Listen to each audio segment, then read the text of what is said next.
I just won this game, but in reality, I just lost.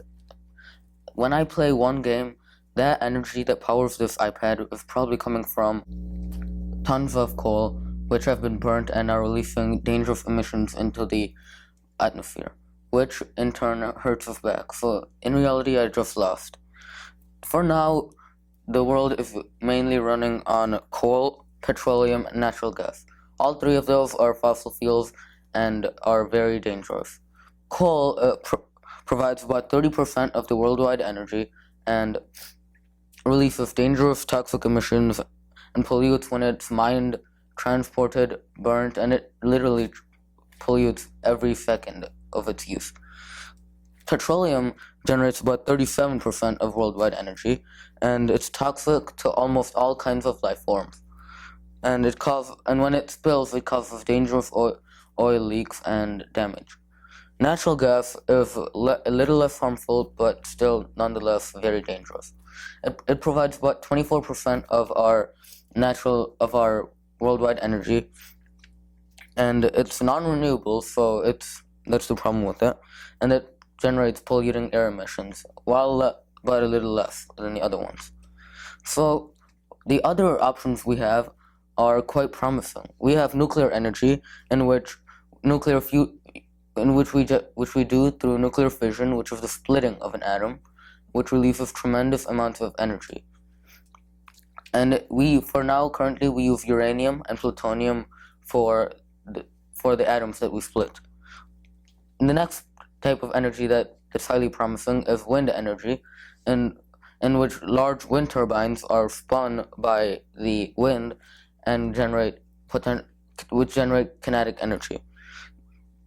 Photovoltaics and solar energy, which harnesses the power of the sun's rays, is also quite promising. The fourth is hydroelectricity, in which large dams dam up rivers and harness the power of flowing water to generate electricity. But each of these have their own pros and cons. Nuclear energy is quite promising since it's very efficient and generates relatively a lot of energy compared to its costs. However, accidents do indeed happen. For example, Chernobyl or 3 Mile Island both happened catastrophically and did a lot of damage. But in the end, it's very efficient and useful. Also, the technology of nuclear fusion, which is the combining or the fusing of atoms, is also being experimented with, but it's still in prototype stages. And if it can be perfected, energy will be limitless and relatively safe, since fusion is the power through which the sun acquires its energy, so it's very efficient. But as I said before, there are many dangers with nuclear energy. It deposits dangerous nuclear waste, which is very harmful to life, and it does a lot of damage if the nuclear reactors or something malfunctions. Wind energy is quite promising too, and it's not as dangerous if something malfunctions, but it requires a lot of land for the wind turbines, and neighbors who live near it report that it's quite noisy and it's not very aesthetically pleasing. On the other hand, solar energy and photovoltaics are silent and are very helpful, but it requires a lot of land, and the expensive exotic materials are very hard to acquire.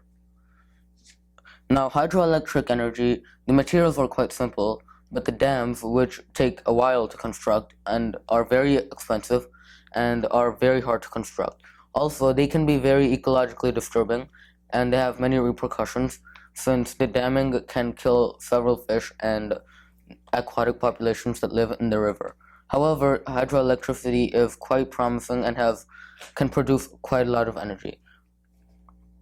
But in all, the best choice is indubitably nuclear energy. Nuclear energy, if perfected, can be the next best choice because it is almost limitless.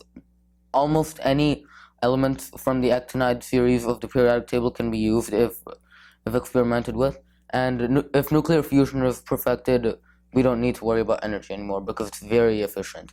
So in all, nuclear energy is by far the best, and if the nuclear waste is safely deposited in possibly underground landfills or something, it can help us quite a bit.